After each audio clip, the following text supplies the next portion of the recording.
Today's lesson is 1.3 Combining Transformations, found on pages 32 to 43 of your text. We have two curriculum outcomes that we'll cover today. The first is to extend your understanding of transformations to include functions given in both equation or graph form, including horizontal and vertical translations and horizontal and vertical stretches. And our second one is 30.8, where we need to demonstrate the understanding of functions, relations, inverses, and their related equations resulting through reflections in the x-axis, the y-axis, and the line y equals x. We have three specific objectives for this lesson, and the first is to be able to sketch a function after multiple transformations have taken place. Secondly, you need to understand mapping notation and how it relates to how the points on a graph of a function change. And thirdly, you need to be able to write the equation of a function after multiple transformations have taken place. So first off, let's just quickly talk about mapping notation. And mapping notation is just the mathematical way to show how the coordinates of points change during a transformation. And so let's talk about this in terms of our previous topics. First off, our vertical translations. We know that a vertical translation is when the entire graph shifts up or down. So when it shifts up, we know that the function changes from f of x to f of x plus k, which is just a constant. And mapping wise, our x values all stay the same, but our y values change. And that's all that this part right here is saying, is that our x value remains the same, but our y value changes. If it's a shift down, we know that we are subtracting a constant from our function. And mapping wise, that just means that our y value is now having a constant subtracted from it. Horizontal translations, we know, is when the entire graph shifts left or right. If it's a shift right, we know that the function changes in such a way that we have x minus h is a shift to the right. And mapping wise, that means that we add h onto the x value because we're talking about a horizontal translation.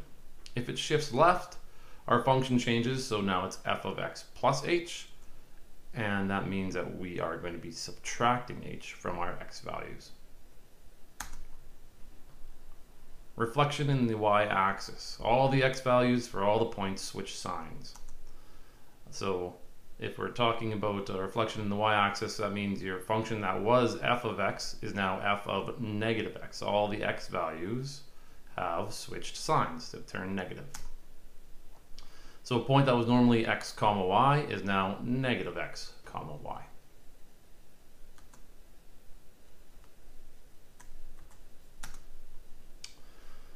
We also have a reflection in the x-axis, and that's where all the y values for the points switch signs. And so we have our function, which was regular f of x, is now f of negative x, or sorry, negative f of x. And that just means that a point that was x comma y now has a negative y value. Vertical stretches, all the y values are altered by a factor of a or 1 over a.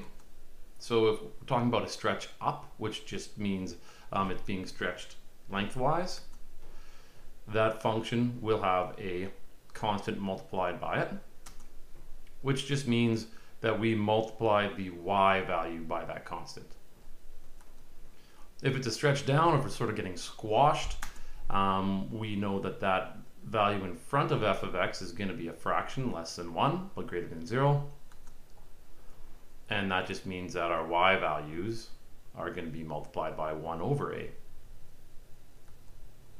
And the trickiest one, I think, is usually the horizontal stretch, and that's where all the x values are altered by a factor of b or 1 over b. So if we're stretching it out, making it longer, the constant in front of x will be a fraction. But what that means is that if we're stretching it longer, that means that we're multiplying the x values by b, not 1 over b.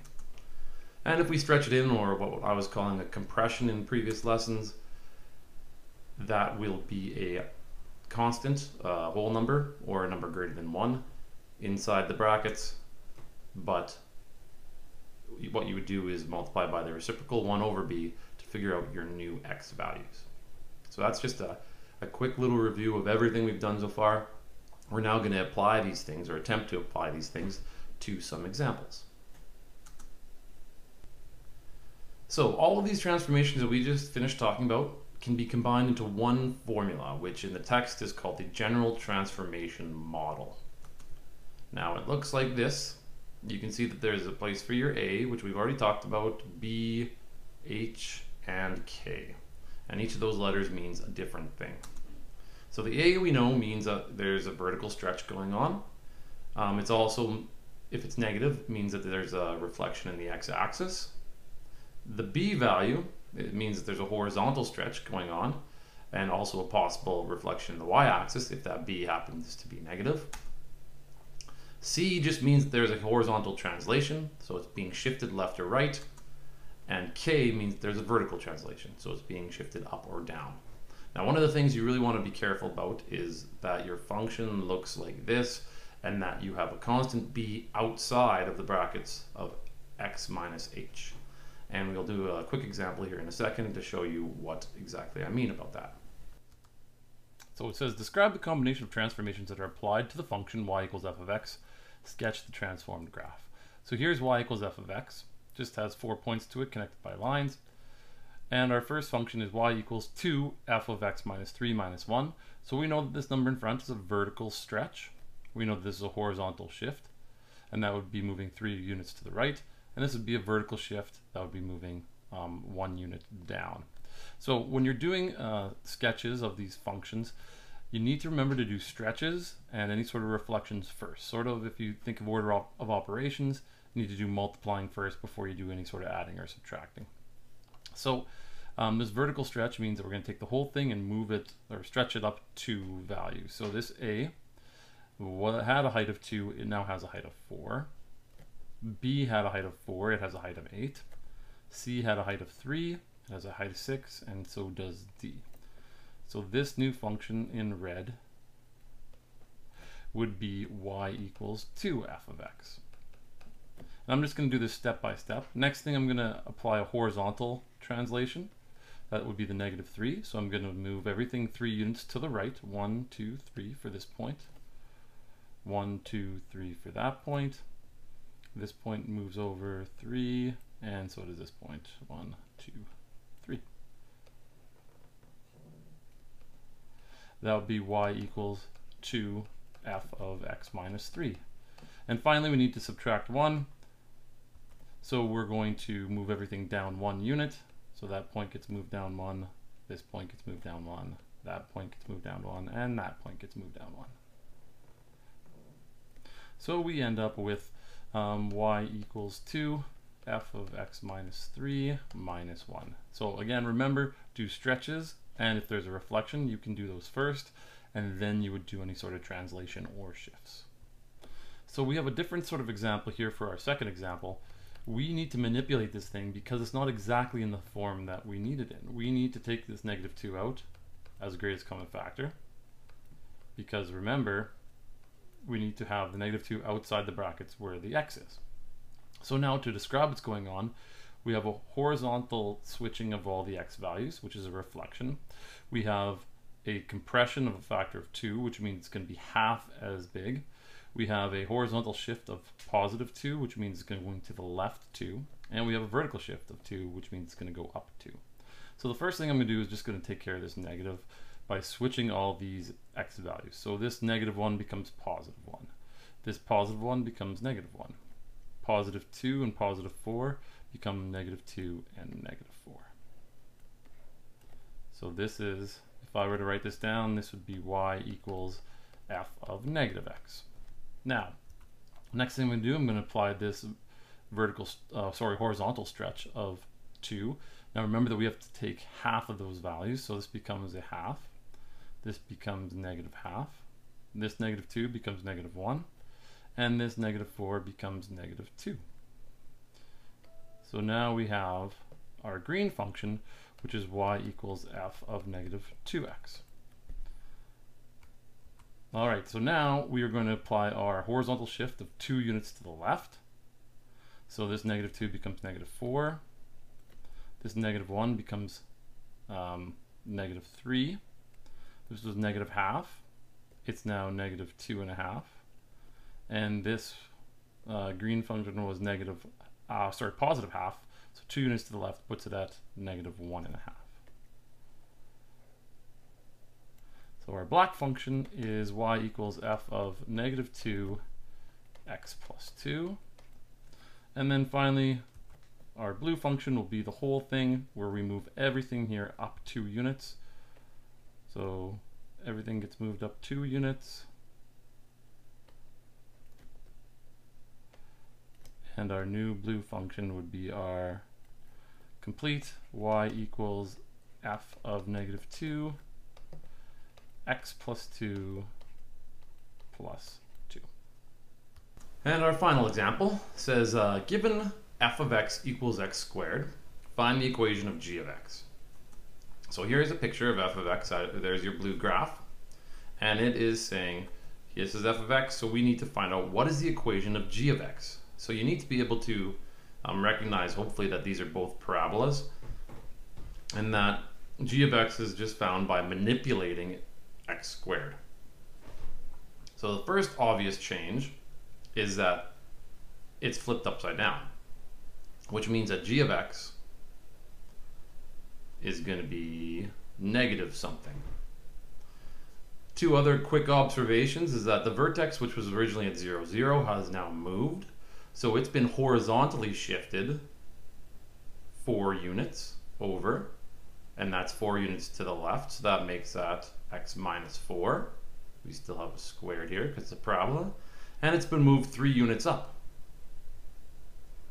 So we've got x minus 4 squared plus 3, and we've got a negative out in front here. Now, the trickiest thing is to try and figure out this number in front. I think most people have the most trouble with that. Well, it's clear to see that the red parabola is narrower, so hopefully we can understand that this number here needs to be a whole number. It has to be greater than 1 because it's narrower. But which number does it have to be? And that's where you really need to know about some points. So the vertex here is at 0, 0. Another main point is at 1, 1. Well, the vertex here is not at 0, 0, but it's the vertex. And I guess what's more important is that this point is 1 unit over and 1 unit up. So our point needs to be 1 unit over, but it's not 1 unit down. It happens to be 2 units down. So that just means that this thing has been changed by a factor of 2. So we just throw a 2 in there. And here's our final answer. G of x is actually equal to negative 2. Negative because it's flipped upside down. 2 because all the y values have changed. This point was a 1 right here, and now it's 2 units away from the vertex. And it's been shifted 4 units to the right and 3 units up. Okay, in summary, things that you need to know is that you need to know what a normal or most basic version of a function looks like, specifically its shape and what points it would go through. So if it's a diagram like I gave you, well, it's right on the page for you. But you do need to know your basics like your x squared, your absolute value x, etc., etc. And as the course goes on, exponential functions, logarithmic functions, and then some trig functions. So we will have lots of practice at knowing what a normal function looks like. You do need to know that the general equation will look like this. And hopefully by now we've done enough for questions that you know what A, B, H, and K stand for. And finally, you need to know that the mapping notation really just indicates how the location of a point in a function changes when a transformation takes place. Okay, your assignment today, and this would be a good one to do a number of questions on, is on page 38 to 43. There's lots of questions there. Try a lot of them and try some of the harder ones as well, just so you get the hang of it. And I'll see you in class tomorrow.